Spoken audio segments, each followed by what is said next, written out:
Boa noite, irmãos. Amém. Graça e paz, Senhor Jesus. Amém. Nós já vamos dar início, né? Os irmãos vão chegando, mas nós vamos cumprir com o nosso horário. Amém? Porque a hora passa muito rápido aqui. E a gente precisa de tempo. E estamos chegando no fim, né? Já é a terceira. Semana que vem já é a última. E o coração da gente vai ficando apertado.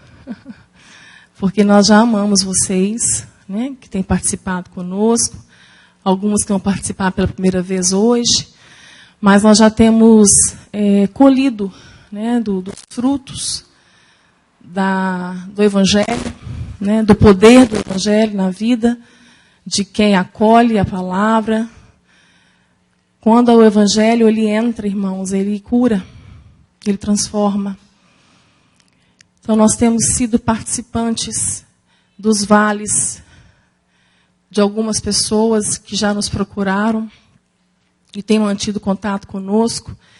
E isso é um privilégio, porque nós somos participantes do começo, quando elas chegam, trazem suas histórias, suas dores, seus vales, seu sofrimento.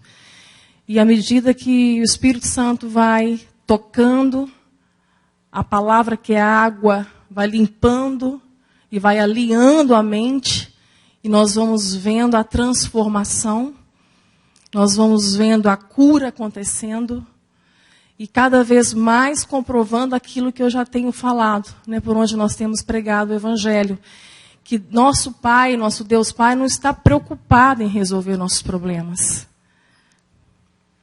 E isso chega a ser chocante para quem ouve. Né? Porque o Evangelho do humanismo só nos ensinou a procurar Deus para resolver os nossos problemas. Então eu tenho provocado os ouvintes de alguma forma para que esses impérios, essas fortalezas sejam destruídas na nossa mente. Porque problemas, irmãos, vamos ter o resto das nossas vidas. Enquanto nós vivermos, nós vamos viver de vales, montanhas, planícies, desertos, tempestades, bonanças. O Filho de Deus não vai ter falta de nada. Estão lembrando, na semana passada comentei isso com vocês? Não tem falta de nada, não vai faltar mesmo. Não vai faltar a doença, não vai faltar a saúde, não vai faltar a alegria, não vai faltar a tristeza, não vai faltar a vitória, não vai faltar a derrota. Por quê? Porque o nosso Deus, o nosso pastor, nosso bom pastor, está transformando pessoas em filhos plenos, inteiros, seguros. Ele está nos ensinando a sofrer seguros, sabendo que tudo tem um propósito. Que a palavra nos revela que nós temos uma origem em Deus e um destino em Deus. Nós não estamos soltos neste mundo. Então, o nosso Pai, muito mais do que resolver problemas, importa para Ele resolver você. Me resolver. Porque se nós formos resolvidos aqui, como pessoas, e conhecermos a Deus como Pai através da renovação da nossa mente, onde nós vamos sendo transformados. E transformados, nós vamos experimentar, então, a soberania dEle. Então, na soberania dEle, eu sei que tudo é bom, tudo é perfeito, tudo é agradável.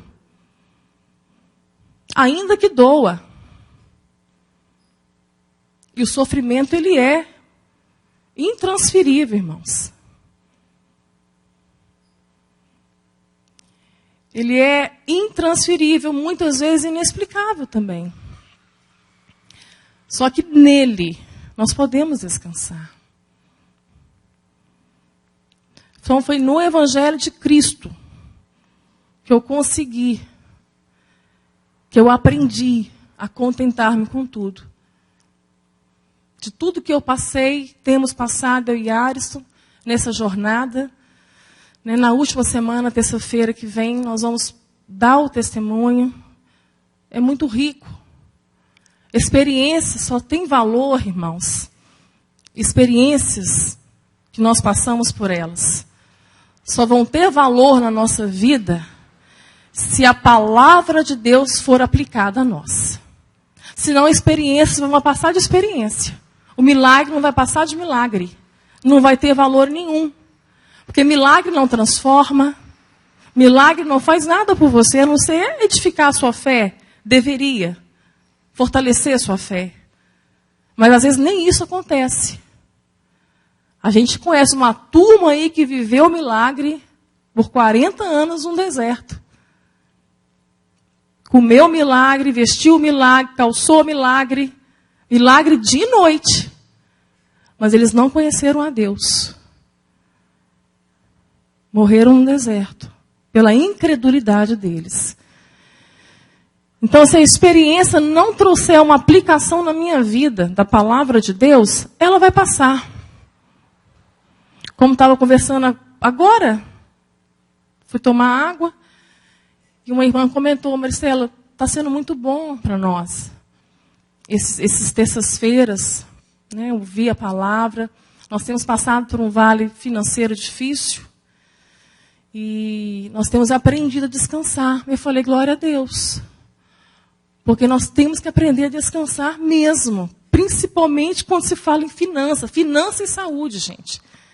São duas coisas que quando toca, ou desajusta, ou aplana de uma vez e cura. Então, se a experiência está sendo na finança, nós temos que lembrar da promessa do Senhor. Que Ele prometeu suprir necessidades. Não é mesmo? E Ele nos fala mais uma coisa. Que nós temos que vencer o mal de hoje. Amanhã trará o seu mal. Por que a gente está preocupado com o mal de amanhã? Pode ficar tranquilo, o mal de amanhã vai vir.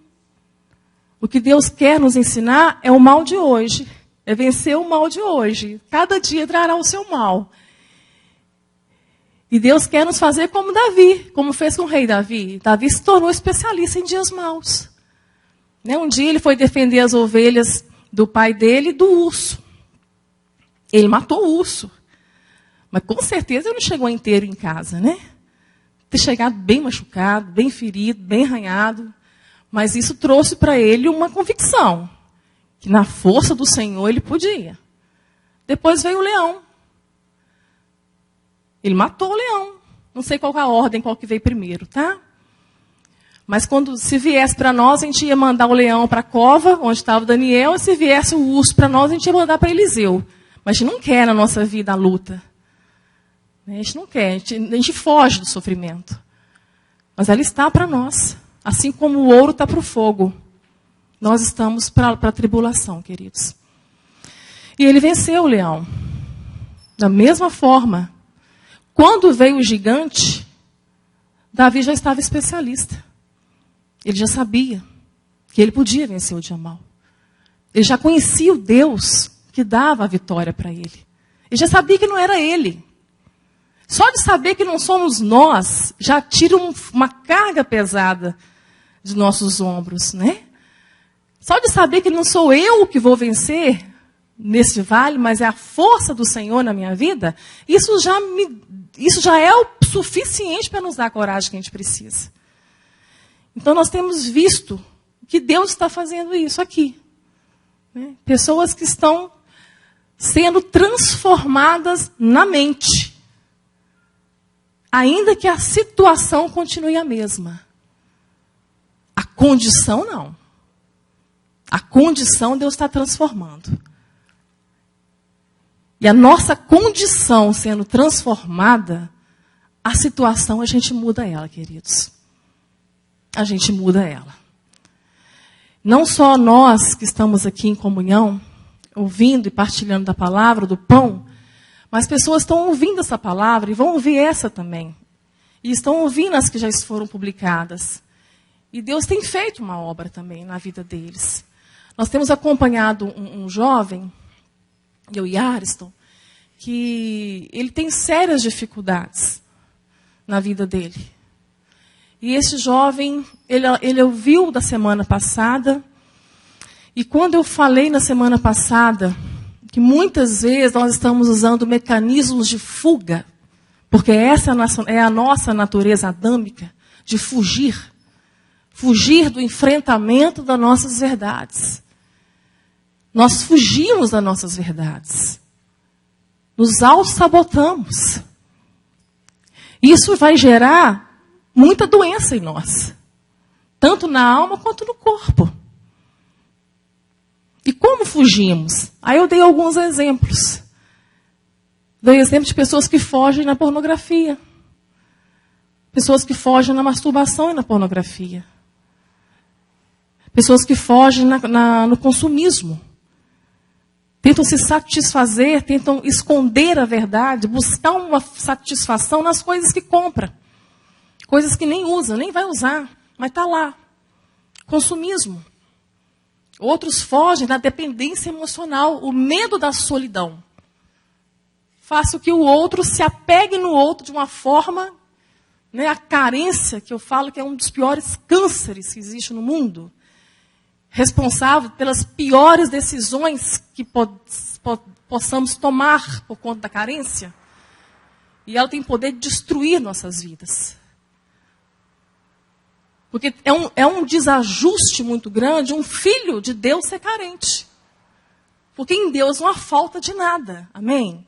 Então o carente, se ele não lidar com essa verdade que ele é carente, e ele tem se apegado a pessoas para satisfazer a carência dele, se ele não enfrentar essa verdade, ele nunca vai ser curado. Para quem que Jesus veio? Foi para os sãos? Não, foi para os doentes. Amém? Porque ele é médico, não é? Ele é o médico dos médicos. Ele é o médico da nossa alma. Ele quer curar a nossa alma. E ele cura tudo. Ele pode curar o nosso corpo físico. Se houver um propósito na cura física, ele cura também. Mas o que importa é curar a nossa alma, resolver a nossa alma, resolver a nós como pessoas, nos tornar filhos completos. E esse rapaz, na hora que eu falei do mecanismo de fuga na pornografia, na hora esse evangelho não arranhou a consciência dele. E não escondeu dessa palavra. Ele deixou a luz incidir naquilo ali. E doeu. Doeu, porque ele lida com isso há muito tempo. Sempre ele está buscando eu e Ares para confessar que caiu de novo. É um vício. É um vício que precisa ser tratado, queridos. O vício da pornografia é um vício. E crianças estão viciadas. Nós temos acolhido mães pegando crianças com tablets cheias de pornografia, com 7 anos de idade. É um mal. Está dentro da nossa igreja, irmãos. Tem líderes que estão viciados na pornografia. É um mecanismo de fuga da dor, de alguma verdade que precisa ser enfrentada. Então, quando ele veio falando que essa palavra trouxe luz para ele, e eu falei, de onde você está fugindo? Do que você foge? Aí que nós fomos saber. Ele foge do passado dele. Ele foge das humilhações que sofreu com bullying quando era criança, e essa palavra nem existia ainda. Ele tem ódio desses colegas. A alma está cheia de lixo. A alma dele está cancerosa por causa da ausência de perdão. Ele não consegue perdoar esses amigos. Depois a história se estende para o pai. Sofre o abandono do pai. Não consegue perdoar o pai. Aí ele está assim, Maristela, a minha vida toda foi um fracasso. Eu fracassei na minha vida inteira. Eu falei assim, então por um lado foi bom, ué. Ele, por quê? Porque se tivesse estado tudo certo, você não estava aqui. Você não estava nem ouvindo essa pregação. Que por um lado é bom. Deu errado. Eu falei com ele, a minha vida também deu errado. Que bom que deu errado. Né? Me quebrantou, me levou para mais perto do Senhor. Os nãos de Deus trouxeram cura para mim. Mas por um lado é bom. Deu errado. Eu falei com ele, a minha vida também deu errado. Que bom que deu errado. Né? Me quebrantou, me levou para mais perto do Senhor. Os nãos de Deus trouxeram cura para mim. Mas por um lado é bom. Deu errado. E fui falando isso com ele. Queridos, nós estamos lidando com tanta depressão, que é um trauma, que pode ser causado por um trauma também, depressão, transtornos, né, em geral. Transtornos emocionais em geral, seja ansiedade, síndrome do pânico, depressão, fobias, quanto também o orgulho. O orgulho, a soberba, a prepotência também é um trauma, sabia? Pessoas que deram tudo certo na vida delas, elas ficam traumatizadas também. O orgulho é um trauma. O orgulho é um desajuste, é um desequilíbrio. Pessoas arrogantes demais. Pessoas que acham que a vida dela é perfeita. Deu tudo certo para elas. O orgulho é um trauma. Então, a experiência de dar tudo certo também pode ser negativa. Se a minha alma não estiver ainda curada, satisfeita em Cristo, vai causar um desajuste. Então, tanto a experiência positiva como a negativa pode trazer um trauma para a minha vida. E não são as experiências que traumatizam, queridos. Não são as experiências que nos traumatizam. É a forma que nós entendemos elas. Só que muitas vezes acontece na infância que nós vamos só entender depois de adultos. Então, esse rapaz foi traumatizado a vida inteira. Mas agora ele entendeu que aquela experiência lá atrás não tem poder de traumatizar ele. Porque ele pode ser curado em Cristo Jesus. Experiências não têm poder para nos traumatizar. Sofrimento nenhum, queridos. Dor nenhuma. Se não, imagina o Filho de Deus, o próprio Senhor Jesus. Vão lembrar da cena do nascimento do nosso Cristo. Lá em Apocalipse, a mulher fugindo do deserto de um dragão vermelho. A mulher fugindo do dragão. E ela dá a luz. E a boca do dragão está aberta para engolir aquela criança. Tem um cenário pior do que esse?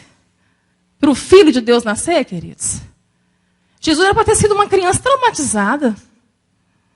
Totalmente traumatizado, desajustado, desequilibrado. E Deus não tirou o dragão da história. Ele ficou. Mas Jesus venceu na história, como homem. Porque ele sabia de quem ele era. Ele sabia que ele era filho. Ele tinha uma paternidade. Então, ele nunca foi desequilibrado. Ele nunca foi desajustado. Ainda que tivesse sido ferido, ele nunca se sentiu ferido. Ele não era ferível, ele não era ofensível. E nunca ofendeu ninguém, nunca feriu ninguém. Porque ele era um homem equilibrado, era um homem ajustado. Mas é isso que Deus quer fazer conosco.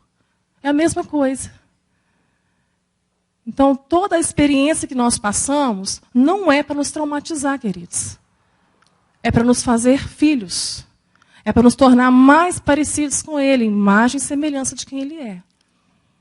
Hoje, já com meus 45 anos, eu olho para trás e vejo que muita coisa que eu passei e me traumatizou não tinha poder para me traumatizar. Mas foi a forma que eu entendi aquilo e recebi.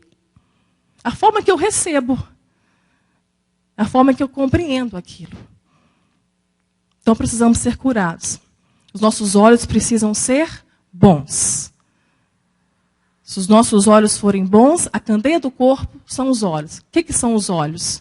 A mente. Vocês estão lembrando? Se os nossos olhos forem bons, todo o meu corpo será luminoso. Se os nossos olhos forem maus, todo o meu corpo será trevas. O que é isso? Alguém sem Cristo tem condições de ter olhos bons? Olhos bons é a mente. Uma mente ajustada, equilibrada. Não tem. Não há ninguém bom. A palavra já nos afirma isso. Ninguém é bom, não há um justo sequer. Nós temos que nos reconhecer a nossa condição de pecadores, de miseráveis, e pedir ao Senhor desesperadamente que nos cure. E que os nossos olhos sejam bons. A mente dele em nós. Cristo em nós. Aí nós seremos curados para curar o mundo. Porque Cristo em nós é a esperança da glória. A glória é a revelação de quem Deus é. Então, nós somos como filhos, nós estamos sendo transformados em imagem e semelhança de quem Ele é. E o padrão é Cristo. Este é o padrão. Então, o propósito de Deus, a nossa origem, na vontade de Deus, é de ter uma família. Nosso Deus é um Deus relacional, é um Deus de família, é um Deus de relação. Pai, Filho, Espírito Santo. Planejou uma família, desde o princípio de tudo, antes de criar qualquer coisa. Ele planejou uma família. Uma família de muitos filhos, onde o unigênito filho seria o primogênito de muitos irmãos. Então, nós não estamos indo para o céu, nós estamos voltando para Ele. Lá é a nossa casa. Aqui nunca foi a nossa casa. Nós temos que compreender que a nossa condição aqui é de peregrinos. Essa terra não pode nos dar nada. Nada dessa terra pode satisfazer a alma de um filho de Deus. Porque nós não somos da terra, nós somos cidadãos do céu. Amém, queridos? Enquanto nós estivermos presos aqui, nós vamos sofrer dores desnecessárias, nós vamos ficar traumatizados, nós vamos ser destruídos, desamparados, nós vamos nos sentir desamparados, totalmente contrário daquilo que está o contexto do nosso tema. Em tempos de dores, em dias de dores, abatidos, mas não destruídos. Nós não somos confiáveis. E confiar no outro é estupidez. É estupidez. Jesus nunca confiou em nós. A motivação de Jesus, o Cristo, para cumprir todo o plano do Pai, a missão do Pai na vida dele, através da vida dele na terra, não estava em nós. Estava no Pai. A fé dele estava no Pai, não estava em nós. Nós temos colocado fé nas pessoas, expectativa nas pessoas, confiado a nossa integridade, a nossa vida nas mãos das pessoas. Isso tem virado idolatria nos nossos corações. Ele nunca confiou em nós, mas ele era tão pleno que ele podia confiar a nós. Ele confiou a nós o seu amor. Ele confiou a nós a sua obra. É o que nós podemos fazer também uns com os outros. Nós podemos confiar uns aos outros a mesma coisa. O amor, a misericórdia. Como a palavra diz, a ninguém deveis nada a não ser o amor. Queridos, ninguém te deve nada. Ninguém te deve nada. Então, amém, irmãos. Vamos abrir Isaías 40. E esse irmãozinho, né, que nós adotamos ele no nosso coração, ele entrou num processo de cura, para perdoar os amigos lá do passado, perdoar o papai. Glória a Deus por isso. É a única forma. É a libertação dele, é o caminho da liberdade. E nós temos recebido testemunhos disso. Né? Hoje eu ouvi um testemunho que eu ganhei meu dia. Ganhei meu dia. O evangelho entrou. E não mudou a situação, mas mudou a condição da pessoa. Isso é maravilhoso, irmãos. É isso que Jesus está fazendo. É isso que o Espírito Santo faz com a palavra dele. Ele nos limpa. Nos traz de volta ao conselho, à vontade do Pai. Nos coloca de novo no eixo. Né? Porque no conselho, aquilo que foi estabelecido para nós, como filhos, só funciona da forma do conselho. Só da forma do conselheiro. O conselheiro não é um palpiteiro na tua vida. A gente tem a mania de buscar o Espírito Santo para ter uma opinião sobre alguma coisa, alguma área da minha vida. Não, querido. Conselheiro não é dar conselho para a sua vida, não. O conselheiro, quantos conselheiros nós temos no céu, amados? Quantos conselheiros são? São 3. Pai, Filho e Espírito Santo. Quando Jesus foi subir ao Pai, o que ele falou para os discípulos? Virá outro conselheiro. Porque houve um concílio no céu. Há um conselho estabelecido. Há uma vontade estabelecida a nosso respeito, queridos. Há um projeto, há um propósito. E sair fora do propósito é uma loucura. É loucura viver a sua vida fora desse conselho. Deus Pai, Deus Filho, Deus Espírito Santo tem a única forma da nossa vida dar certo. Ele não tem um palpite nessa situação que você está vivendo. Então, ele tem a única forma para dar certo. E é no centro da vontade dele. Por que o Espírito Santo é consolador? Porque ele nos volta. Ele nos volta para o propósito. O consolo é nos fazer voltar para o centro da vontade de Deus. Então, quando eu quero a autonomia da minha vida e começo a tomar as decisões sem buscar o conselho do Senhor, a vontade do Pai para a minha vida, vai dar errado, queridos. É construir na areia. A chuva vai vir. Tanto para quem construiu na rocha, quanto para quem construiu na areia. Vai vir do mesmo jeito. Tempestade vai vir, vento forte vai soprar. Os dois têm capacidade de construir. Jesus nos ensina isso. Tanto o sábio como o tolo têm capacidade de construir. Ser tolo não é ser incapacitado de construir, não. Ser tolo é bancar o esperto e fazer as coisas sem a direção do Pai. É tolice. Fazer as coisas sem a resposta do Senhor. É tolice. Vai ganhar tempo. Vai terminar mais rápido. Fica pronto rapidinho na areia. A base, que é a rocha, que tem que cavar muito fundo, como está escrito em Lucas 6, cavar fundo no chão até encontrar a rocha para colocar os alicerces, dá trabalho. Demanda. Isso que vocês estão fazendo aqui hoje é isso. Faz parte do processo. Processo de dor. Processo de ter que sair de casa, abrir mão de alguma coisa para vir ouvir a palavra do Senhor. Está cavando para encontrar a rocha, para ser curado. Toda vez que nós vamos buscar a Deus para ouvir a palavra, buscar a vontade do Senhor na nossa vida, é o processo de construir na rocha.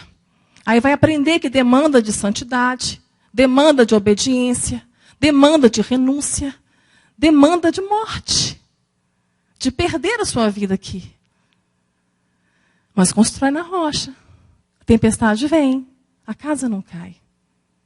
Ela permanece de pé. Então não é não saber construir. O tolo também constrói. Ele pode construir o mesmo prédio, o mesmo edifício que o sábio construiu, mas ninguém sabe como é que está ali embaixo. Ninguém sabe. Só na hora que vem a luta.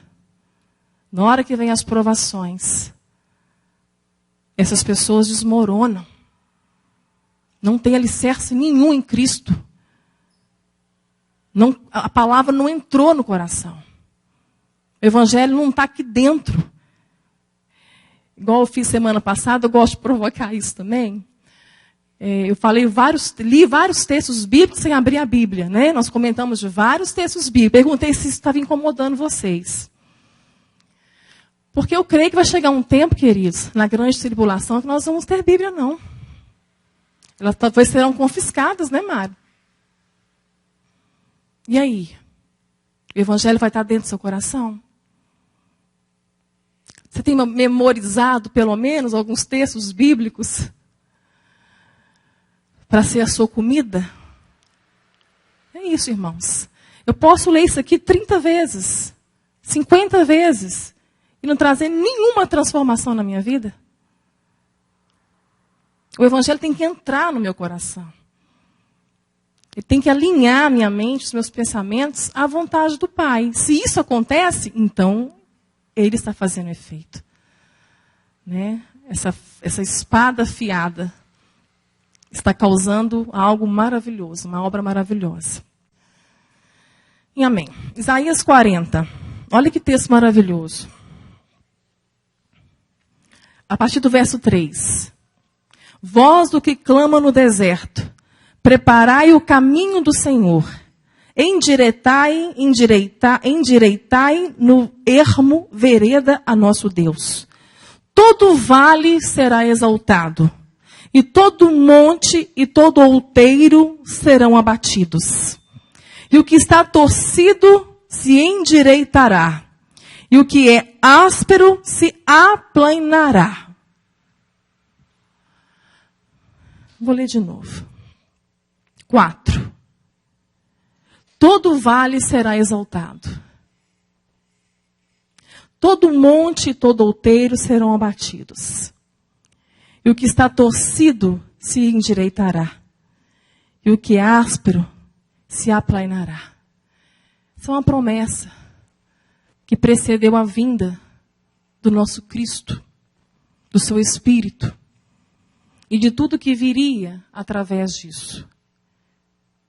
Isso é uma promessa que quando nós recebêssemos o Evangelho de Cristo, e este Evangelho nos transformasse, nos salvasse e nos transformasse, isso aconteceria conosco. Essa é a palavra de Deus que está dizendo. Os vales serão exaltados. Os buracos da nossa vida, queridos, serão exaltados. Se é buraco, tem que aplainar. Se é lombada, tem que descer. Então, seja o orgulho, o trauma do orgulho porque deu certo, ou a depressão, seja o que for, porque deu errado, seja o que for, há uma promessa para nós que tudo será aplainado em Cristo Jesus. Todo vale há de ser exaltado. Todo monte será abatido. É o que Deus faz com seus filhos. E dói muito. Por vezes nós somos acrisolados em altas chamas, como é o ouro e a prata na mão do ourives. E são essas figuras de linguagem, essas metáforas que Deus usa na palavra. Nós somos acrisolados. Acrisolaste-nos como acrisolas a prata. Como um purificador de prata, me seguraste. Me acrisolaste. É isso que está acontecendo conosco. Tudo que é torto vai endireitar, queridos. Nosso Pai não vai desistir. Essa obra está sendo feita. Mas se essas experiências que Deus nos permite viver arranham a nossa vida e não aplicam a palavra dele em nós, valeu de quê? Igual eu falei para a irmã que eu estava conversando lá embaixo sobre finanças. Irmã, absorve, vive esse vale que vocês estão vivendo agora, para que vocês aprendam tudo o que precisam aprender sobre finanças. Sobre o que é passar pelo não ter. Para que vocês sejam aprovados. Para que não tenham que voltar novamente. Tem gente que a vida vira um ciclo. Até que aprenda. Aprenda a ser paciente. Aprenda a ter misericórdia. Aprenda a olhar o outro. A ter empatia pela dor do outro. Porque nosso Pai está formando Cristos. Uma família de Cristos. Cristo está sendo formado em nós. E ela falou assim, Maristela, e é verdade, porque se a gente estiver 100% bem, financeiramente falando, ela falou, dizendo, a gente nunca vai olhar para o outro que não tem. Dificilmente a gente consegue olhar. É muito difícil, você está bem. Então você não percebe o outro. E ela dizendo o quanto que ela tem percebido o outro no vale que ela está passando. E por que Deus faz isso? Ele consola os filhos nos vales que passamos, para que com a mesma consolação que recebemos, nós possamos consolar.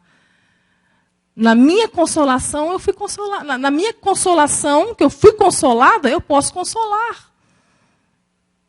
É isso que o conselheiro faz. É isso que o Espírito Santo faz. Ele nos usa assim.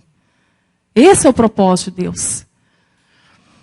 Eu quero compartilhar com vocês algo que não tem como eu testemunhar, igual eu vou fazer semana que vem, trazer esse testemunho, essa experiência que eu vivi, que está dentro do meu testemunho. Mas foi um mecanismo que Deus usou na minha vida para que as minhas verdades viessem. Para que eu me conhecesse como Ele me conhece. Porque muitas vezes nós não nos conhecemos como o Pai nos conhece. E nós não queremos nos conhecer. Isso que eu chamo de autossabotagem. Isso é um atraso na vida da gente. É um mecanismo de fuga também. E nos faz ficar orgulhosos achando que deu tudo certo.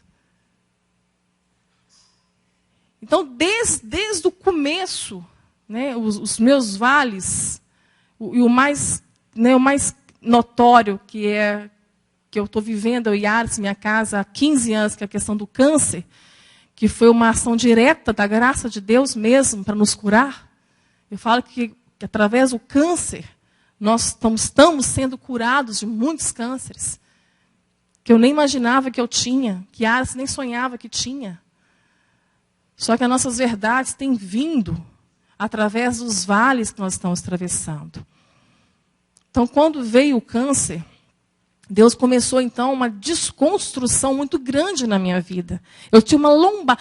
Gente, eu olhei para a minha vida, eu olho para trás, é cheio de lombada e buraco. Buraco e lombada, buraco e lombada. Meu Deus, eu vontade de ver tudo planinho, sabe? Mas enquanto essa obra do Espírito Santo tiver, enquanto nós vivermos, nós vamos viver. Nós vamos enfrentar os buracos da nossa vida e as lombadas, porque achamos que deu tudo certo. Até que as experiências venham para nos amadurecer. Então, graças a Deus que muitos vales da minha vida já estão aplainados. E muitos montes também já foram abatidos. Graças a Deus. Então, eu nem poderia estar tratando de assuntos aqui com vocês. Seria hipocrisia. Mas muita gente consegue. Eu não conseguiria. Eu acho que eu falo até demais. Né? Mas a minha vida é um livro, gente. E essa 4ª edição é um livro aberto. Né? Desde os 10 anos de idade. Desde quando Cristo me converteu. Foi onde os vales começam. Onde nós começamos a passar pelas dores e pelo sofrimento. Né? Quando nós somos convertidos.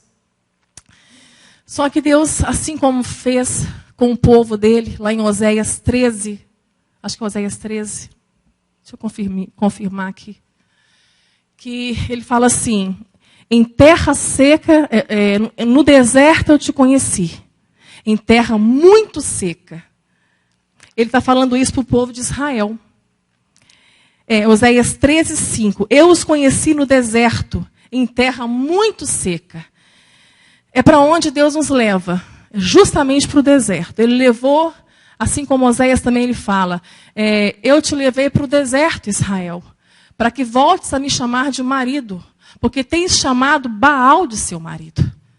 Então é no deserto que nós vamos nos lembrar de quem Deus é em nossas vidas.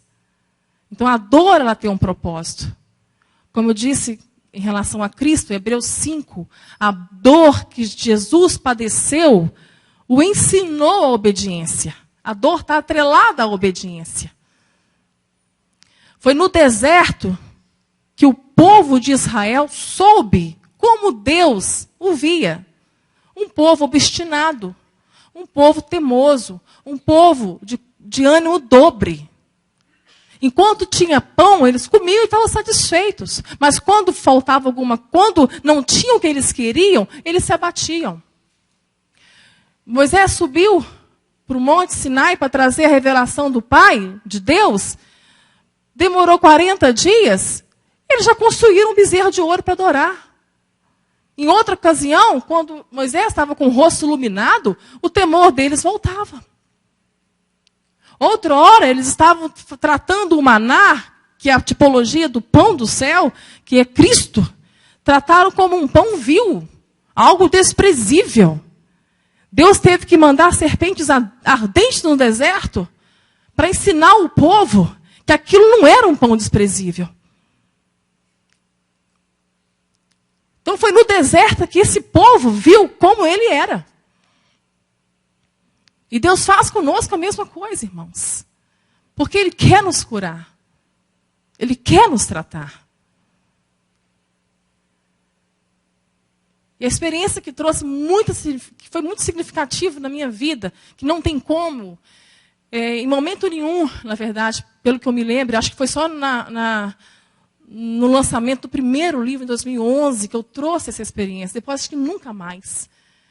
Ela é dolorosa para mim. E quando Deus ministrou no meu coração que eu iria trazer isso para vocês, foi doloroso também. porque é algo que realmente me arrebentou.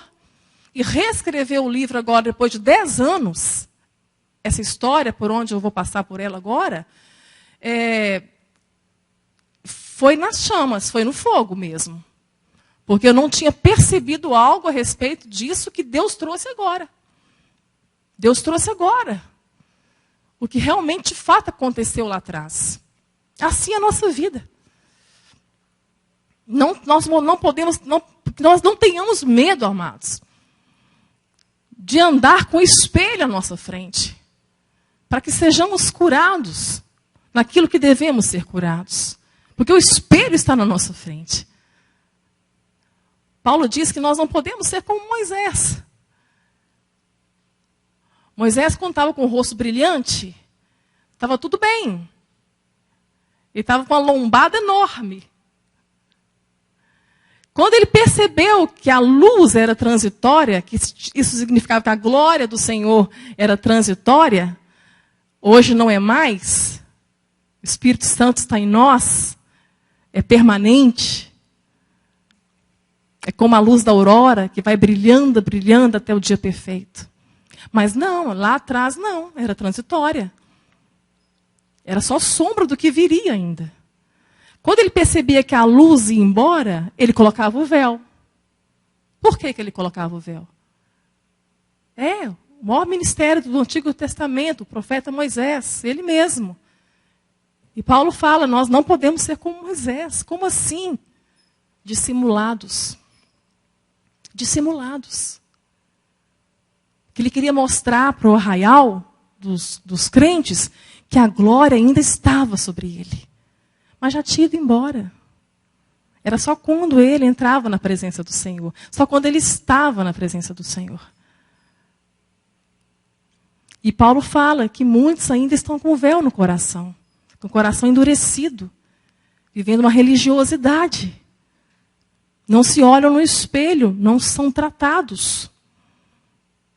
Mudam comportamento. Mas não mudam de conduta, não muda a mente. A mente não é transformada. A vida é a mesma. Aí ele vai e fala, onde o Espírito Santo está, há liberdade. Para quê? Para sermos curados. É essa liberdade que nós temos de tirarmos o véu. De tirarmos as nossas máscaras. E ser quem realmente nós somos. Como o salmista disse, na tua luz, nós seremos iluminados. Na tua verdade, nós veremos a nossa verdade. Então, quanto mais próximos da luz nós estamos, mais nós veremos as nossas verdades para sermos curados. Nós não podemos ter medo disso. Então, o que Paulo fala? Aonde o Espírito Santo está, a liberdade. E nós estamos sendo transformados, como olhando para um espelho, sendo transformados de glória em glória. Até que essa imagem no espelho seja de quem? De Cristo.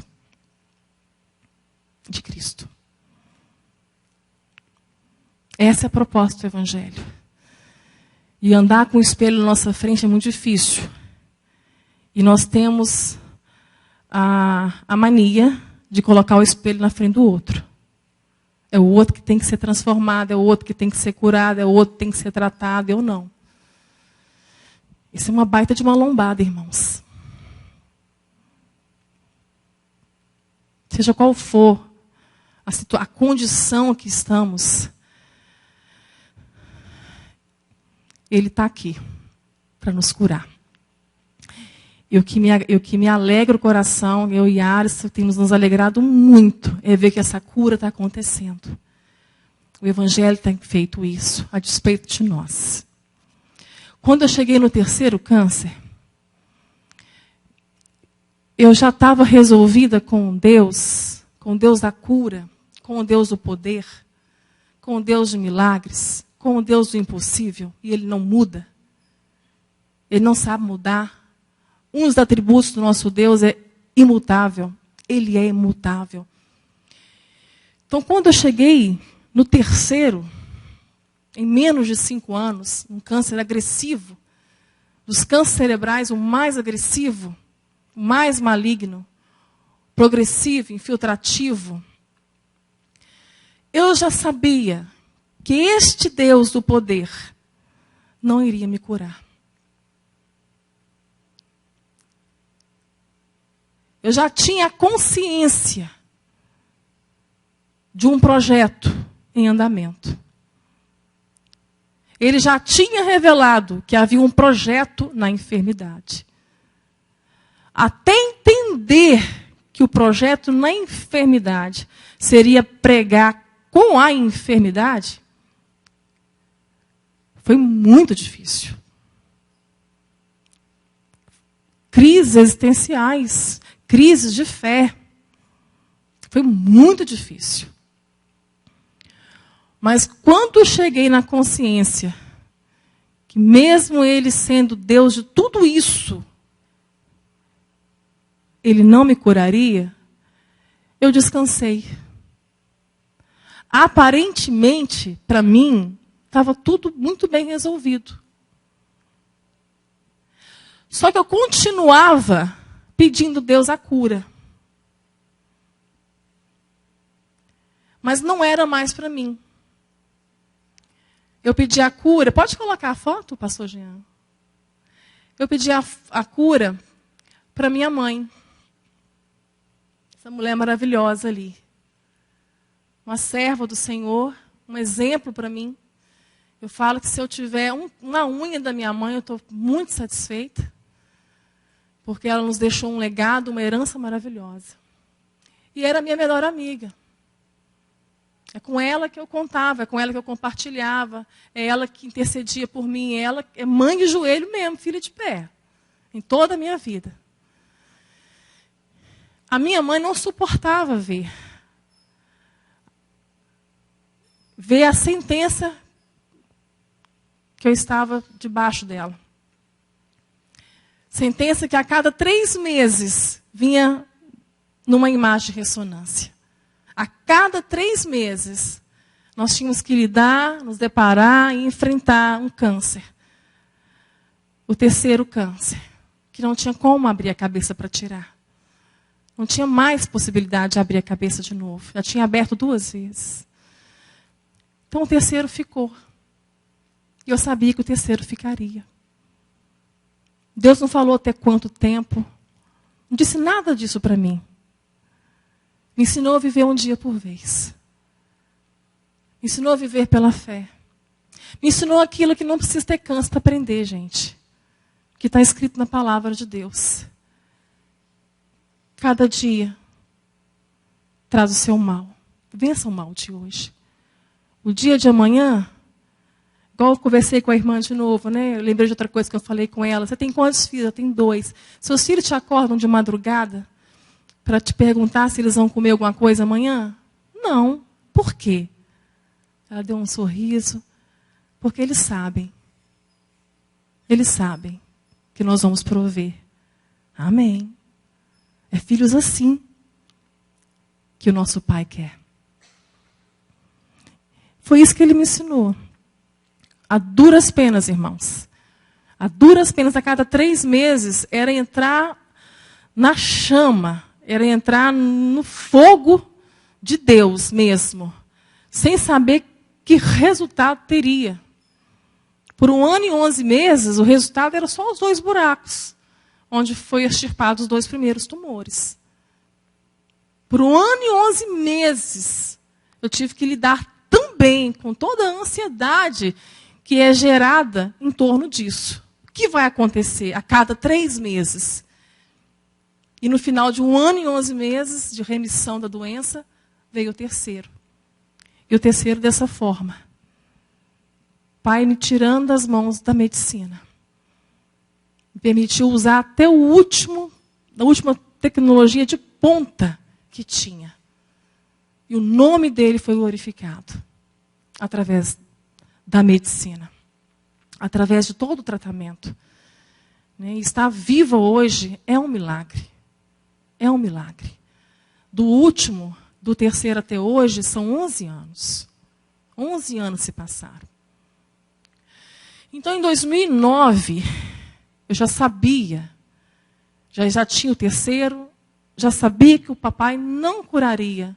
O Deus de cura não curaria. Amém. Estava vivendo. Só que eu falava, Senhor, me cura. Toda a oração minha, irmãos, era cura.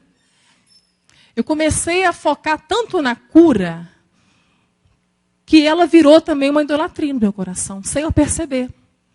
Porque eu coloquei ali na cura a segurança para minha mãe, a felicidade dela, a paz que ela precisava, a tranquilidade, tudo eu coloquei na cura. Virou meu bezerro de ouro.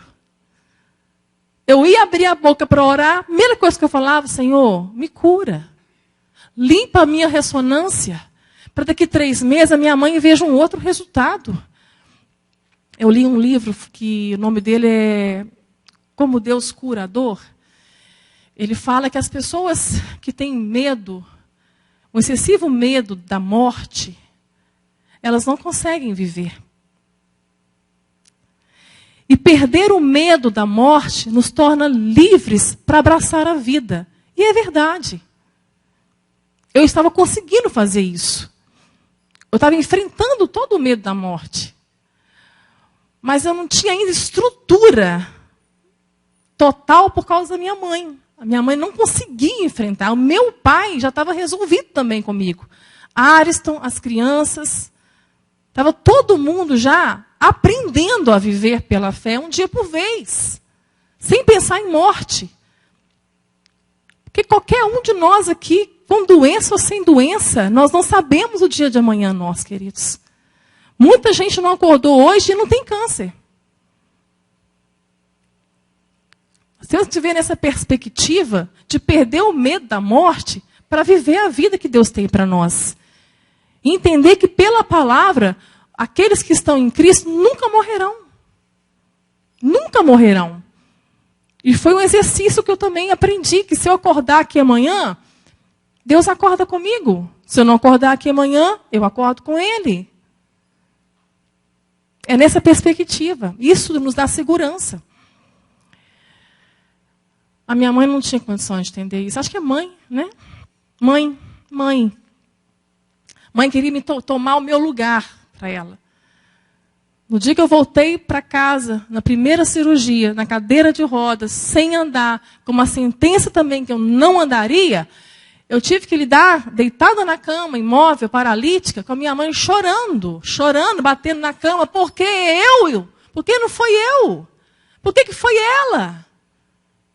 Por que não sou eu? E ela falava isso. Uma mãe toma o lugar do filho. Uma mãe não aguenta ver a dor de um filho. Amados, da mesma forma eu vejo Deus como pai. Quando a gente leva nossos filhos, crianças, para tomar uma injeção, não dá vontade de tomar injeção no lugar deles?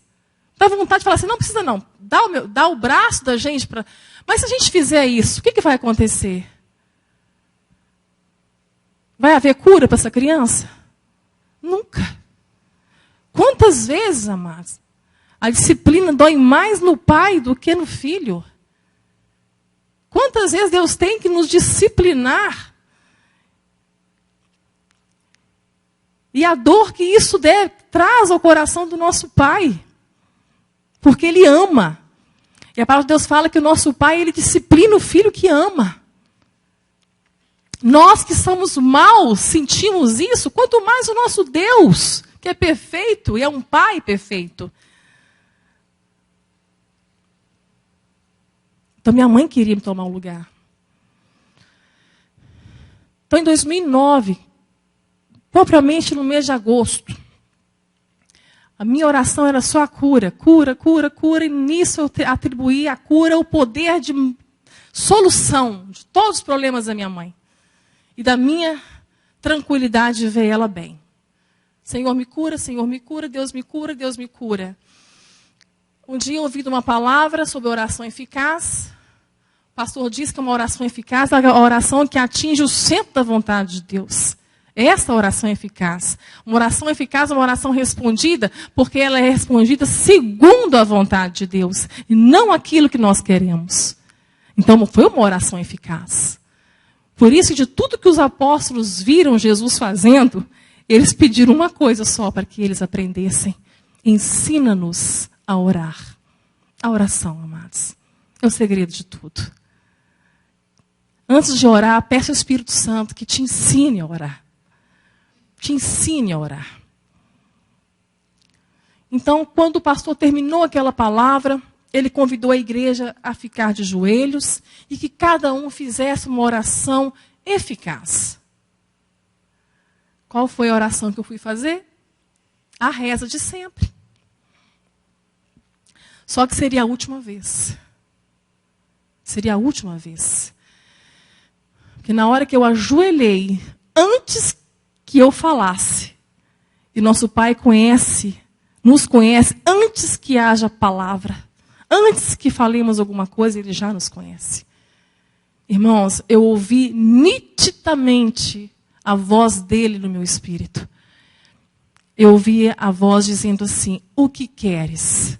A cura ou o projeto? Simultaneamente, eu vi as mãos. Numa visão, eu vi as mãos dele.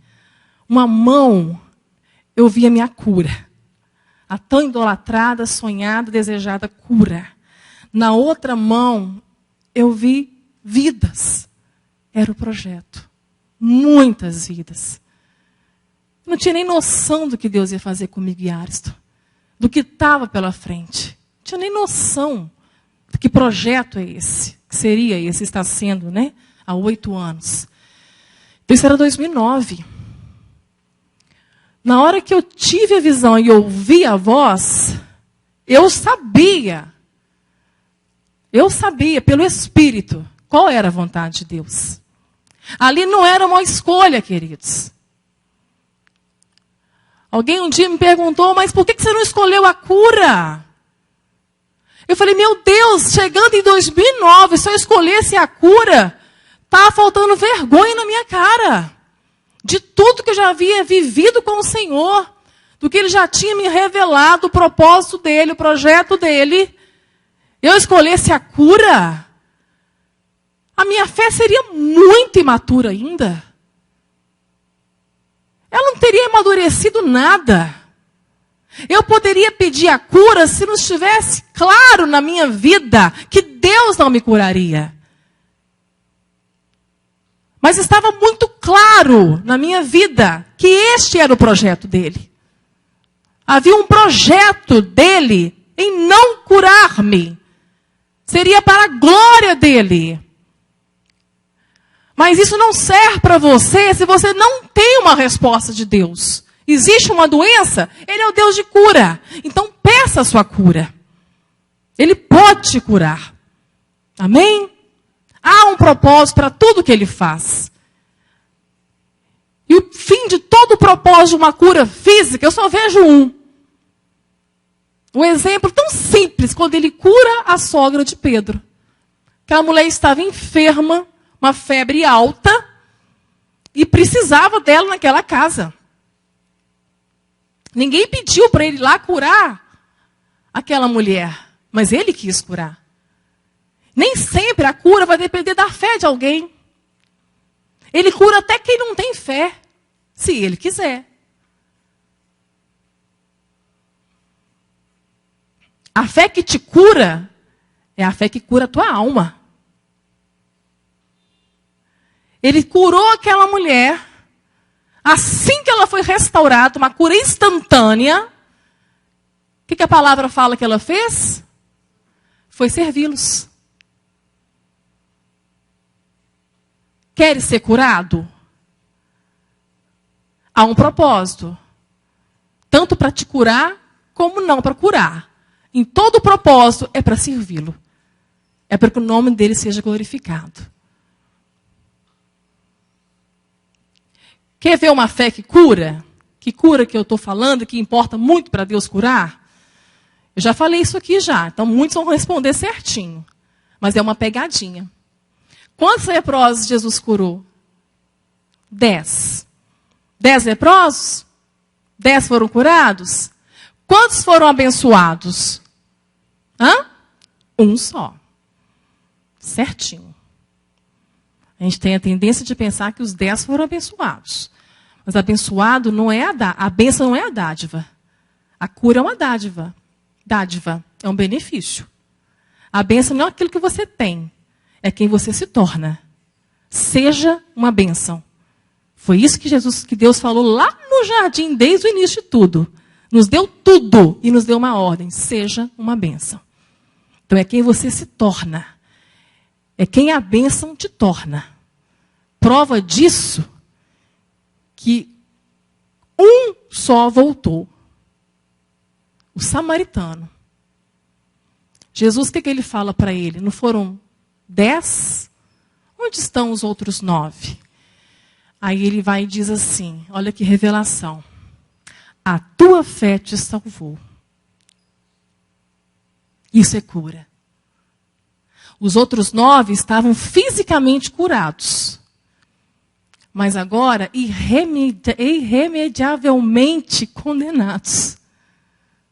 Antes estivessem leprosos. Antes ainda tivessem leprosos. Com uma oportunidade de poder conhecer a verdade. Mas eles estiveram de frente com a verdade. E não a quiseram. O abençoado foi o que voltou. A bênção foi ele ter conhecido Jesus. E não ter resistido a ele. Isso é cura.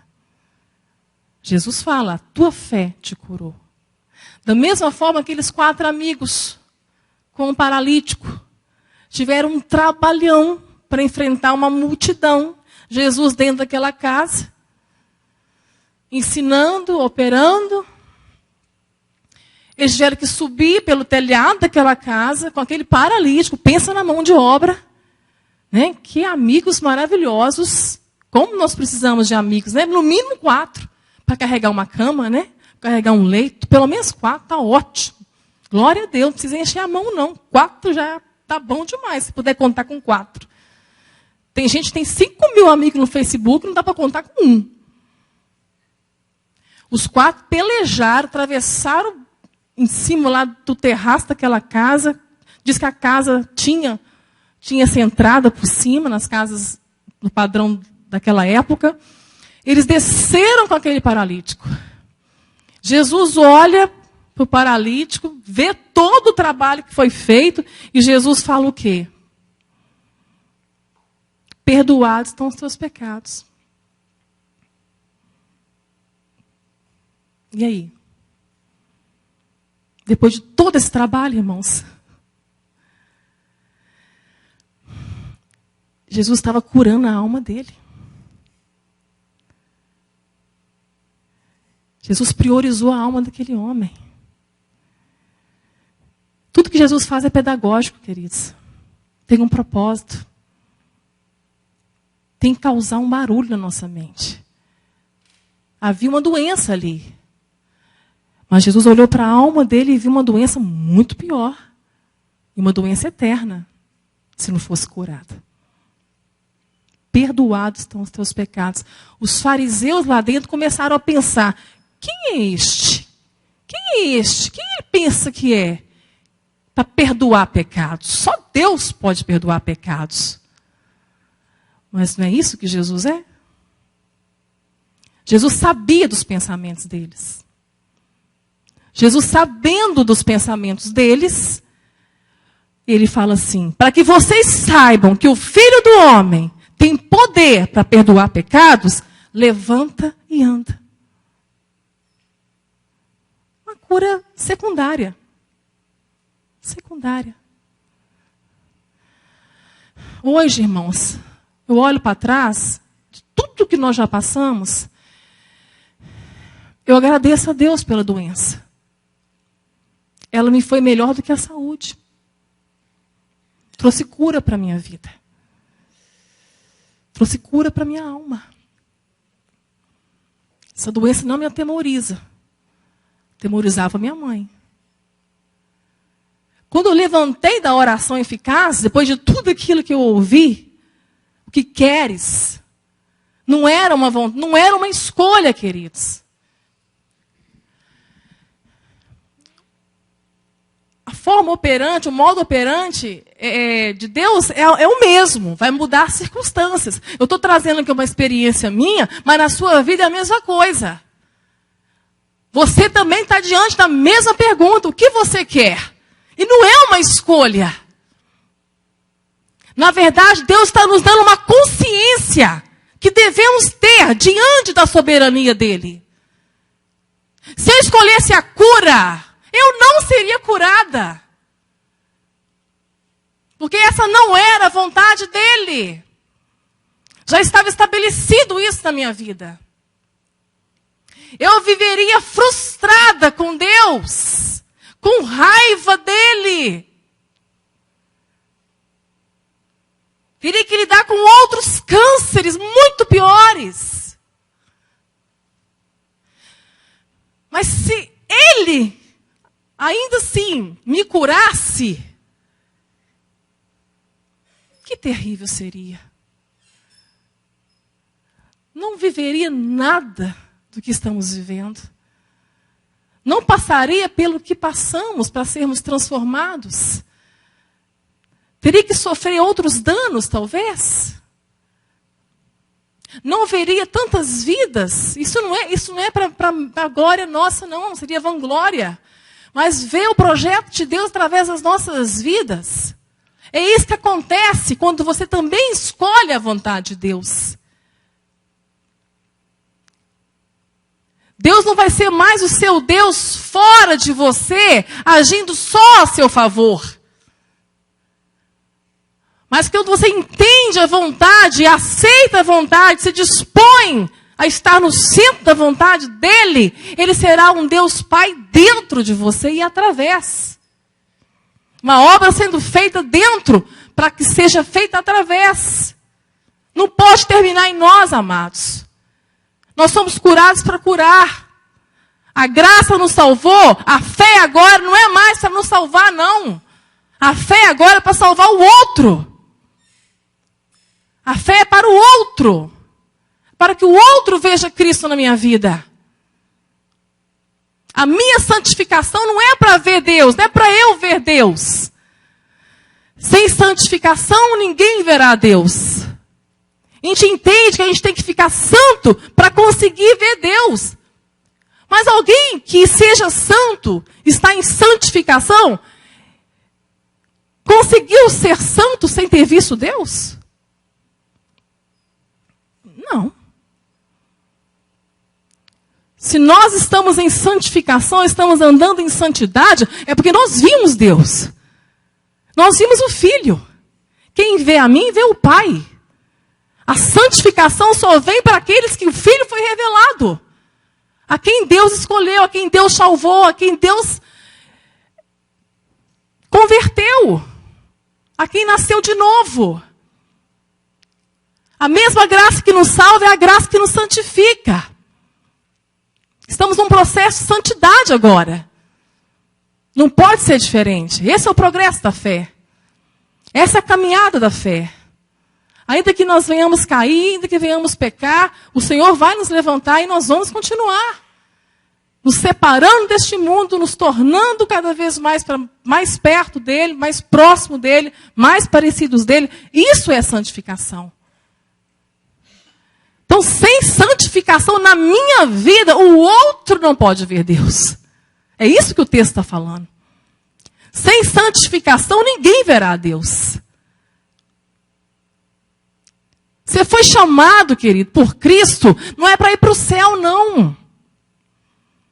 O nosso destino não é o céu, não. O céu vai ser a consequência de tudo isso. Nós vamos voltar para casa. Nosso destino é Cristo. Nós somos chamados para um destino só, Cristo em nós. Porque Cristo em nós, o outro vai ver Deus. Sem santidade na nossa vida, ninguém vê Deus. Nós somos a resposta para este mundo. E nós perdemos tanto tempo mesmo com nossas mazelas, com a nossa vida, com os nossos problemas, e buscamos Deus, somos salvos, e insistimos na nossa caminhada, na nossa peregrinação, numa oração só. Senhor, tem misericórdia de mim. Misericórdia de por quê, meu filho? Misericórdia, meu casamento está acabando. Porque eu estou desempregado. É essa oração que nós temos na Bíblia, irmãos? Quando eu vejo alguém pedindo misericórdia, Senhor, tem misericórdia de mim? Misericórdia porque eu sou um pecador. Misericórdia porque eu preciso ser transformado. Misericórdia porque eu sou um homem miserável. Que quanto mais eu me olho no espelho, mais eu vejo quão longe eu estou de ser parecido com o Senhor. Essa deve ser a nossa oração. É isso que o Evangelho de Cristo tem que causar em nós.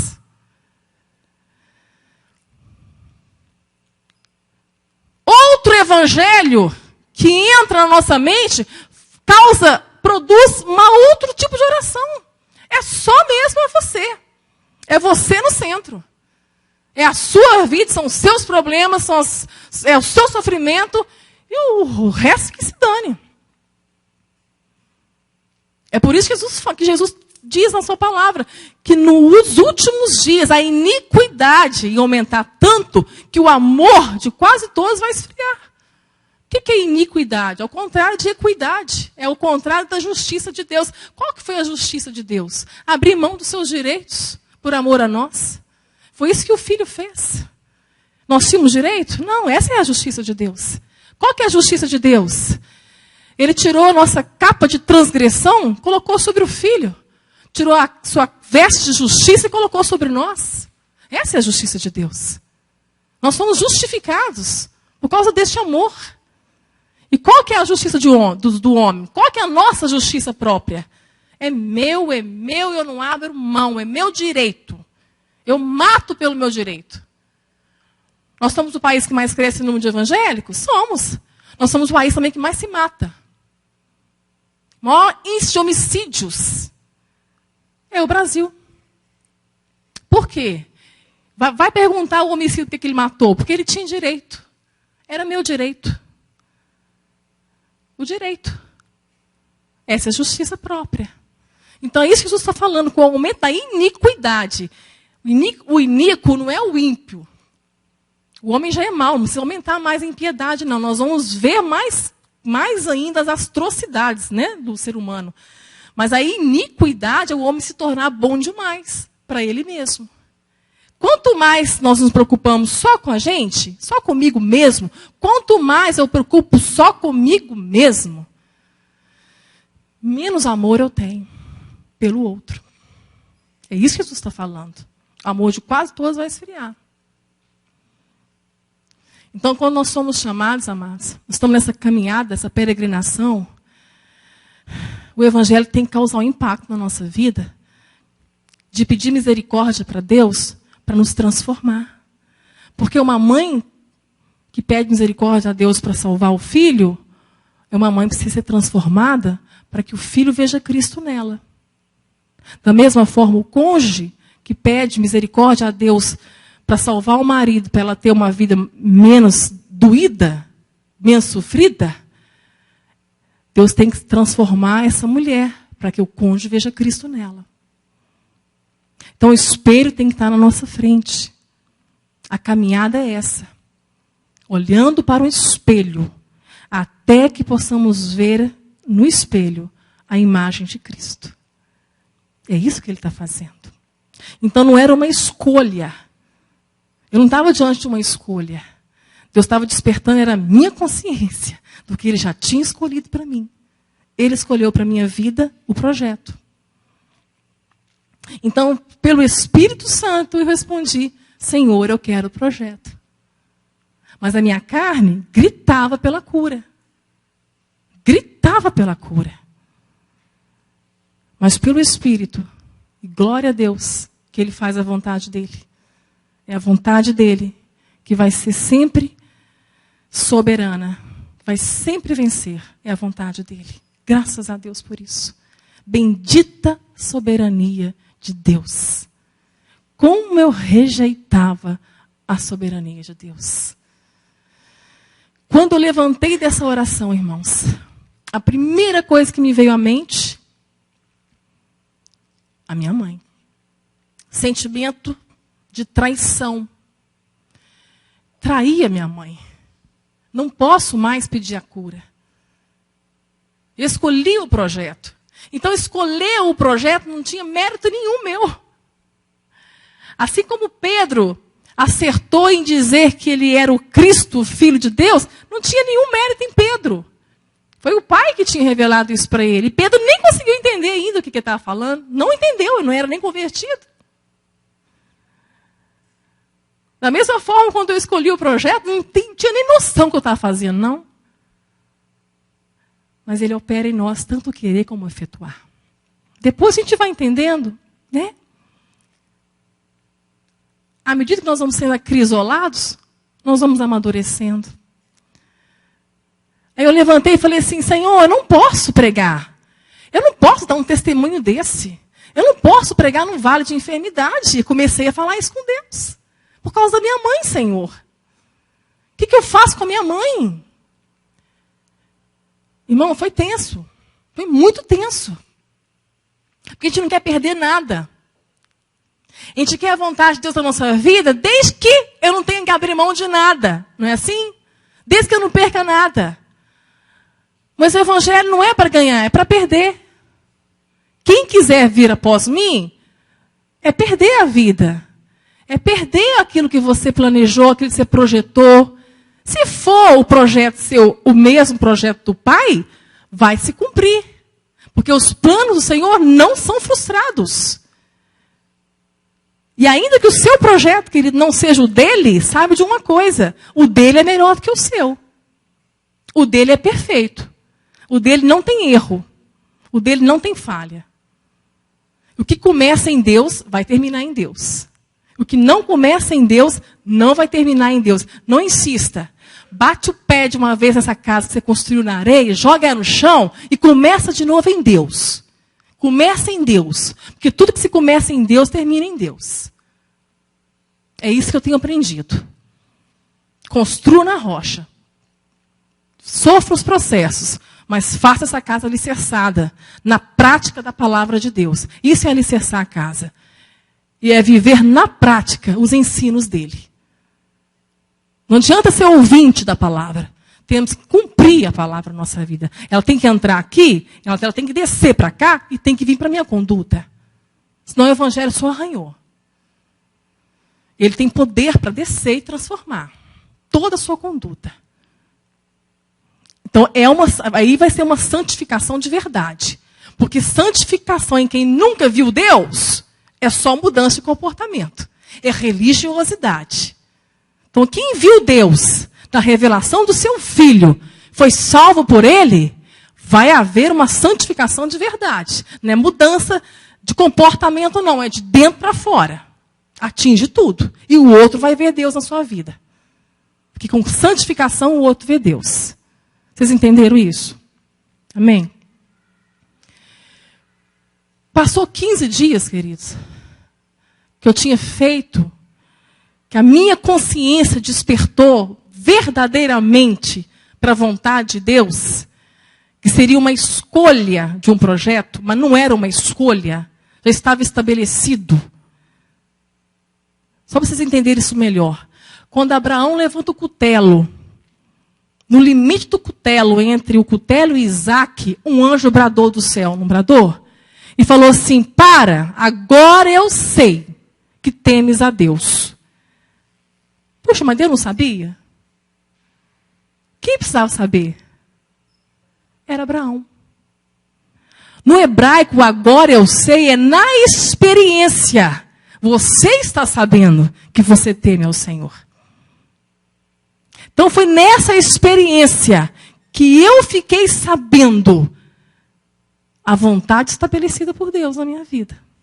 É isso que aconteceu. Deu 15 dias.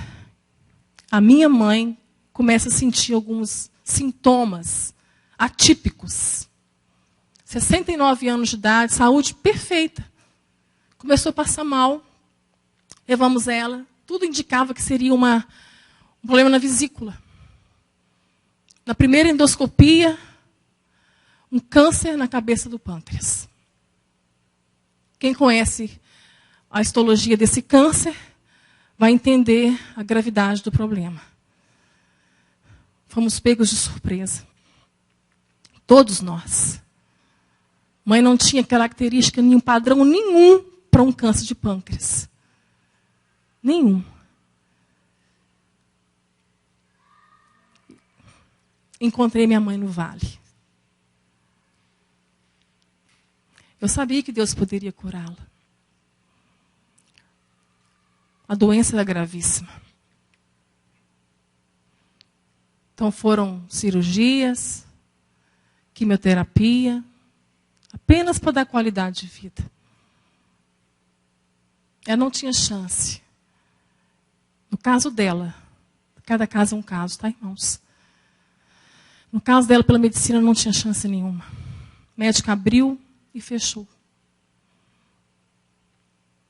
Vivemos dores horríveis, dores terríveis, um sofrimento inesgotável. E ela tinha tanta fé no Deus de cura, que ela falava assim, mas Deus vai me curar, filha.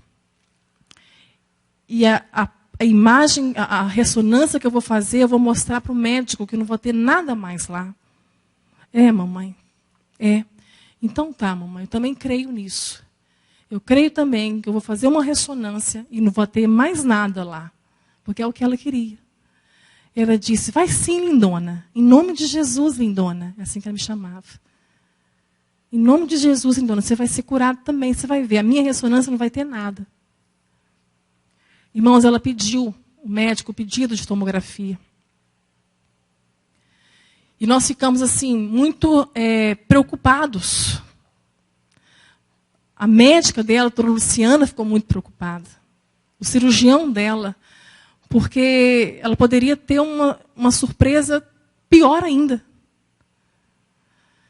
Só que não. Quando ela fez a ressonância, ou tomografia, agora eu não lembro, não tinha mais câncer nela. Na cirurgia ele não foi extirpado. A quimioterapia foi leve, só para qualidade de vida. Mas quando ela fez a ressonância, em maio, não tinha mais câncer. O médico olhou para aquilo ali assustadíssimo. E falou assim, dona Maria, a senhora não tem nada. A senhora não tem nada. Eu levei aquela imagem para a doutora Luciana. Na hora que ela me viu com a imagem, quem fez o pedido foi o Marcos Vilela. Quando eu entrei no consultório da doutora Luciana, e ela, ai meu Deus, sua mãe fez ressonância. Assim, fez, eu, calma. Olha, ela olhou assim, com o coração na mão.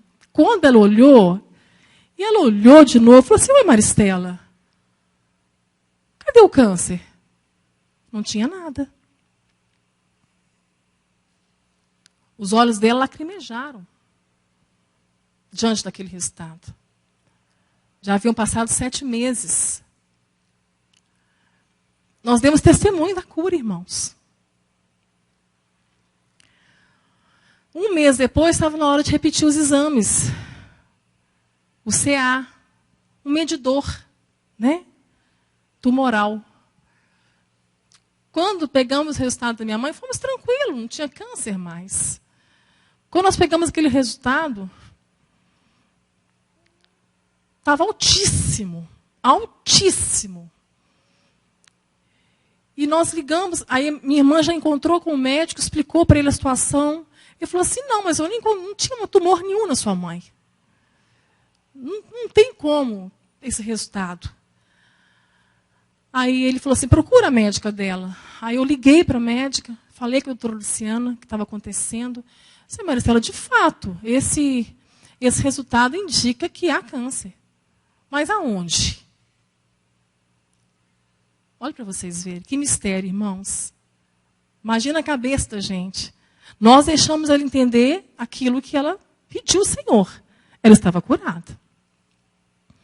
Poucos dias depois, mamãe entrou em coma.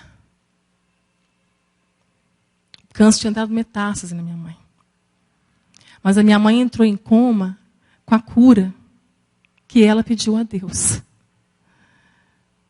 Vai entender. Deus deu para ela o que ela quis. Ela partiu sem saber. Ela simplesmente entrou em coma. Doutora Luciana brotava lágrimas. Barrigão de 9 meses indo ver minha mãe lá no hospital. Porque, para nós que já sabíamos o prognóstico, mamãe ia sofrer muito ainda. Dos cânceres é a dor mais significativa. Mamãe não sofreu dor. Ela não passou por nada. Ela simplesmente dormiu. Deus a curou. Mas nós fomos acrisolados por 6 dias dentro daquele quarto do hospital.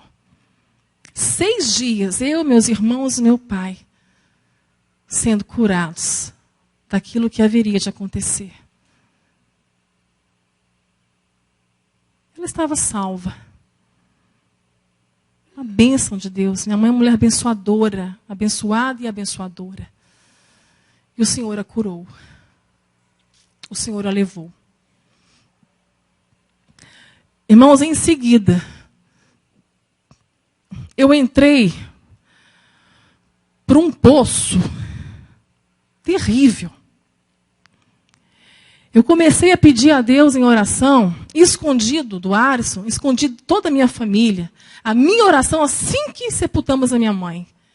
Eu falei com o Senhor assim, Senhor, não quero mais, não me importo mais, não me importo mais com esse projeto, não me importo mais com as vidas que o Senhor quer salvar através dele, eu não me importo mais. Eu falava desse jeito com o Senhor.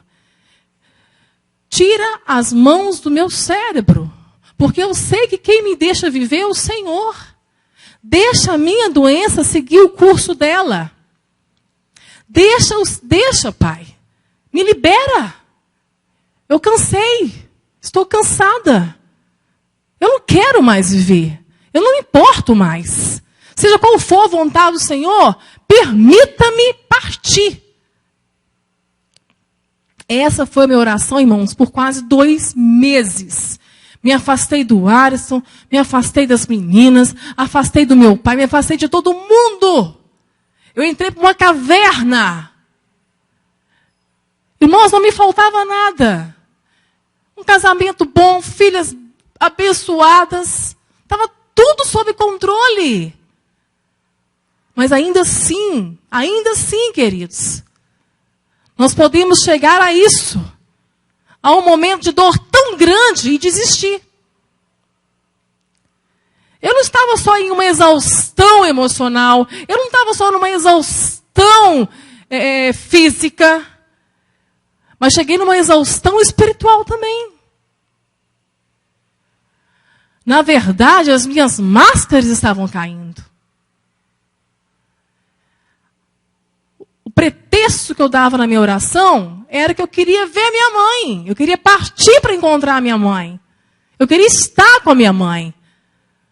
Mas essa não era toda a verdade. A verdade mesmo, eu só fui entender agora. Depois de 10 anos, reescrevendo o meu livro. Deus me acrisolou nas madrugadas. Madrugada fora, dentro de madrugada, dia e noite.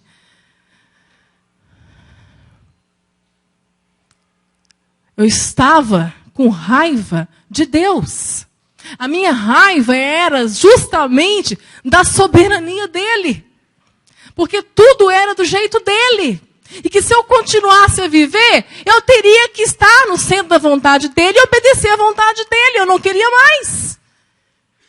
E a minha resposta, a minha oração era essa. Essa palavra eu usei muito. Não me importo mais. Eu não quero mais. Eu estava com raiva, irmãos. Uma verdade que nós não queremos enfrentar. E muitas vezes descontamos a nossa raiva de Deus no outro. Caim matou Abel, mas a raiva de Caim não era contra Abel, era contra Deus. Nós temos que lidar com isso também na nossa nossa vida se nós não vamos matar o outro que está perto de nós. Vamos culpar o outro dos nossos fracassos. Mas, na verdade, a nossa raiva é com Deus. Porque Ele tem o poder da vida e da morte. E Ele é soberano. Tudo está ao alcance da oração, exceto a soberania de Deus. Porque Ele sabe o que é melhor para nós. Depois de quase 60 dias, uma irmã, a Alisson pediu ajuda para uma irmã. E eu fui ao encontro dela, mas eu não queria ir ao encontro dela, porque eu teria que falar o que estava acontecendo. Eu não falei até então. Não tinha falado para ninguém. Não queria que meu inimigo soubesse. Já estava difícil demais sem ele saber que eu tinha desistido. Eu não queria que ele soubesse. Mas chegou o momento, com aquela irmã usada por Deus, instrumento de Deus para me ouvir. Quando eu falei tudo para ela, ela falou assim comigo: Maristela, a missão da sua mãe terminou. A sua não. A sua não acaba assim. Deus tem uma vida ainda para você aqui. Plena e abundante. Apesar de qualquer coisa. Ela orou por mim. Saí dali do mesmo jeito que entrei, irmãos. Do mesmo jeito que entrei. Quando eu entrei no carro, dei a partida no carro. Eu só escutei a voz do Espírito Santo. Não te importas mesmo? Olha para a cruz. Olhe para a cruz. Importou para ele. E ele venceu tudo como homem. Como homem, um homem de dores. Ele foi até a cruz porque importou para ele. A dor humana, tudo, ele sentiu. Ele viveu isso. Da mesma forma que ele foi até o fim, você também vai. Não te importas mesmo? Era isso que o Espírito Santo falava e repetia. Não importa mesmo. Tem que importar, irmãos. Precisa importar, irmãos. Porque esse é o propósito. O propósito do Pai no Filho foi a cruz que o tornou Cristo. Uma oferta para as nossas vidas. Ele se ofertou para nós, importou para Ele. Ele se deu por nós. E nos resgatou, nos redimiu, nos tirou de baixo uma condenação eterna. A gente não pode nem mensurar a ira vindoura. Que Deus está aplacando a ira dele com uma mão e com a outra chamando ainda, porque hoje é tempo de salvação. Mas um dia essas duas mãos vão abaixar. Importa sim, irmãos. Importa ir até o fim. E eu sei que agora importa. Importa tanto que eu voltei e tenho da parte do Senhor todo o necessário para conseguir. Eu cheguei em casa tremendo, chorando, pedindo perdão a Deus pela minha ignorância, pela minha soberba. Pedindo perdão a Deus pela falta de compreensão do seu amor pela minha vida. Até que eu fui compreender, irmãos, que na verdade, o que estava para ser curado na minha vida ainda não estava. Eu fui compreender que o amor com que eu amava não era ainda o amor com que eu deveria amar. Não era o amor com o qual ele me amou. E eu fui entender isso só agora. Eu fui compreender na vida de Pedro o que aconteceu comigo. Pedro, por Jesus, ele estava disposto a ir até o fim. Por Jesus, ele estava disposto a morrer. Mas era um amor filos. Era um amor filos. Era um amor que precisava ser correspondido. Era um amor que tinha interesse no outro. É um amor que não iria até a morte se não fosse correspondido. Um amor, é o amor do ser humano, esse amor. É um amor que pode até acabar se for frustrado.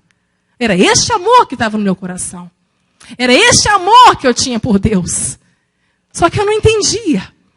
Eu não compreendia. Eu conseguia amá-lo dentro do que eu podia controlar. Enquanto a minha mãe estava viva. Enquanto tudo estava na minha ótica, em ordem. Mas precisou minha mãe morrer, partir, para que Deus me revelasse o que realmente precisava ser curado na minha vida. Quando Pedro fala com Jesus em Lucas 22, que ele iria morrer por ele, Jesus fala assim: Pedro, hoje ainda, antes que o galho cante, você vai me negar 3 vezes. O Senhor conhece as nossas vidas, queridos. Eu falar que eu quero o projeto, aquilo não era uma evidência do que o meu amor era pleno por Deus. Era Deus que escolheu para mim. Até que eu compreendesse. É assim que Ele faz por nós. Enquanto nossos olhos estão nublados ainda, Ele já tem tudo pronto. E vai nos ensinando com lampejos que está tudo sob controle. Quando Jesus ressuscita, um anjo aparece para aquelas mulheres que viram o túmulo vazio e fala assim para elas: quem vocês procuram não está aqui mais, ressuscitou. Diga aos discípulos que ele vai ao encontro deles em Galileia, lá no mar da Galileia. Diga aos discípulos, o que o anjo fala agora, e também a Pedro, para que vá também. Se o anjo não tivesse incluído Pedro nessa história, Pedro não iria. Pedro estava frustrado. Pedro estava extremamente amargurado, entristecido, decepcionado com ele mesmo. Com ele mesmo. Porque o amor dele não foi suficiente para ir até o fim pelo Cristo. Mas era suficiente para ir até o fim pelo Jesus, que podia resolver os problemas dele. Mas o Cristo que daria a vida, o Cristo que traria um reino eterno, esse não. Ele não amava. Então, quando Pedro é incluído na história, agora já em João 21, Jesus está lá com um peixe nas brasas, pão. Os discípulos chegam, o discípulo amado, o primeiro que reconhece ele é João. Ele reconhece que ele era o Jesus, o Cristo glorificado. Já assando o peixe, esperando eles. Jesus ia curar Pedro. E Jesus vai nos curar, irmãos. E Ele quer nos curar. E a forma que Ele trouxe cura para a minha vida foi nesse texto de João, no capítulo 21, nesse diálogo tão conhecido. E eu vou mudar as palavras, tu me amas, pelo grego, pela aplicação do grego em que o texto foi escrito. E ele é assim. Depois de terem comido, João 21, verso 15 ao 17. Depois de terem comido, perguntou Jesus a Simão Pedro: Simão, filho de João, agapas-me? O amor ágape é um amor sublime. É um amor que não tem interesse. É um amor que faz sem esperar nada em troca. É um amor que pode amar até a morte. É um amor que tudo suporta. É um amor que tudo sofre. É um amor que tudo espera. É um amor que não se irrita. Um amor que não arde em ciúmes. Este é o amor com que nós fomos amados. Este é o amor que o Espírito Santo derramou no coração dos seus filhos. Dos filhos de Deus. Para amar o outro. Para amar a Deus. Para amar o outro. Para amar o próximo. Seja ele amigo ou inimigo. Só podemos amar com este amor, queridos. Só nos está autorizado a amar com este amor. É essa a cura que nós precisamos para a nossa vida. sermos libertos deste amor humano, desse amor que gosta até que seja correspondido. Sim, Senhor, tu sabes que te filéu. Olha aí, é o Pedro lidando com a verdade dele, hein? Pedro lidando com a verdade do coração dele. Diante de Jesus não tem como usar máscara, queridos. Então Jesus disse: apacenta os meus cordeiros. Tornou a perguntar-lhe pela segunda vez: Simão, filho de João, agapas-me? Ele respondeu: sim, Senhor. Tu sabes que eu te filéu. Disse-lhe Jesus: pastorei as minhas ovelhas. Pela terceira vez, Jesus lhe perguntou: Simão, filho de João, tu me filéu? Agora Jesus chegou no ponto que ele queria. Agora Pedro estava diante dele mesmo. Pedro estava agora sem máscara. Aquele era Pedro, sem sabotagem, pronto para entender que não era na força dele, não era na competência dele, não era na fé dele e muito menos no amor humano dele. Era isso que Jesus estava fazendo com Pedro. E nós temos que chegar nesse ponto, queridos. Pela terceira vez, Jesus lhe perguntou: Simão, filho de João, tu me filéu? Pedro entristeceu-se. A tristeza que vem de Deus aí, ó, maravilhosa, para arrependimento. Entristeceu-se por ele ter dito pela terceira vez. E respondeu-lhe: Senhor, tu sabes todas as coisas. Tu sabes que eu te filéu. Jesus lhe disse: apacenta as minhas ovelhas. Queridos, Deus sabe quem nós somos. Deus sabe. Ele não confia em nós. Jesus nunca confiou em Pedro. Mas ele confiou a Pedro as suas ovelhas. Ele confiou a Pedro a sua obra. Porque ele viu no coração de Pedro um coração disponível. Um coração sincero, verdadeiro, sensível para dizer: eu não te amo o suficiente, Senhor. A verdade é essa. Eu não consigo, eu não posso ir até o Senhor e após o Senhor. Aí sim. É isso que Deus quer ouvir de nós, queridos. Foi isso que eu tive que enfrentar depois de 10 anos. Eu achava que eu estava com tudo aplanado. Não, tinha um buraco e uma lombada enorme que eu tive que lidar com ela.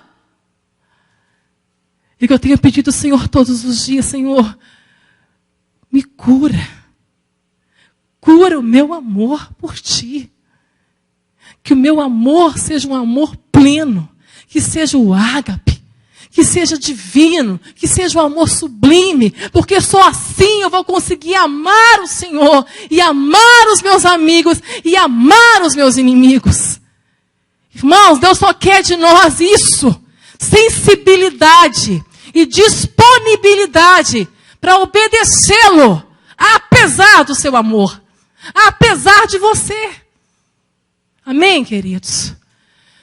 Digira, essa palavra está certa? Digira essa palavra. Rumina ela. Mas ande com o espelho na sua frente.